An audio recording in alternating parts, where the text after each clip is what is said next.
Breaking చూస్తున్నాం. London పర్యటనలో ఉన్న మాజీ మంత్రి హరీష్ రావు కాంగ్రెస్ పార్టీ ప్రభుత్వంపై విమర్శలు చేశారు. మేడిగడ్డలో 3 పిల్లర్లు కుంగితే ఎందుకు రాద్ధాంతం చేస్తున్నారని ప్రశ్నించారు. ఏడాదిన్నర నుంచి ఏ ప్రభుత్వం ఏం చేస్తుందన్నారు.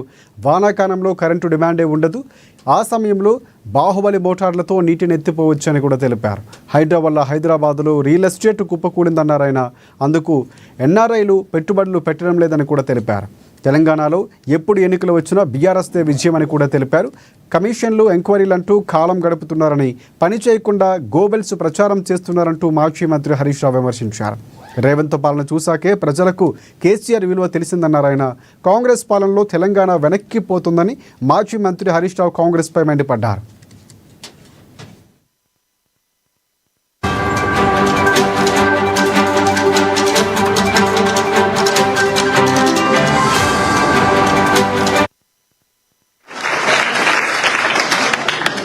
ముఖ్యంగా ఇవాళ అనిల్ కుర్మాచలం లేని రోడ్డు కూడా నాకు కనబడతా ఉంది.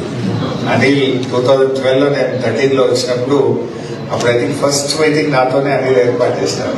మీలో చాలా మంది ఆ రోజు పాల్గొన్నారు, ఈ రోజు పాల్గొన్నారు. I'm so happy. ముఖ్యంగా ఎన్ఆర్ఐ బీఆర్ఎస్ పార్టీ ఫస్ట్ పుట్టిందే మన లండన్ లో పుట్టింది, యూకేలో పుట్టింది. ఇన్స్పిరేషన్ మొత్తం ప్రపంచవ్యాప్తంగా ఈరోజు గులాబీ జెండా పాకిందంటే ఎన్ఆర్ఐ యూకే కృషి వల్ల, మీ ఇన్స్పిరేషన్ వల్ల, మీ ప్రయత్నం వల్లనే చెప్పి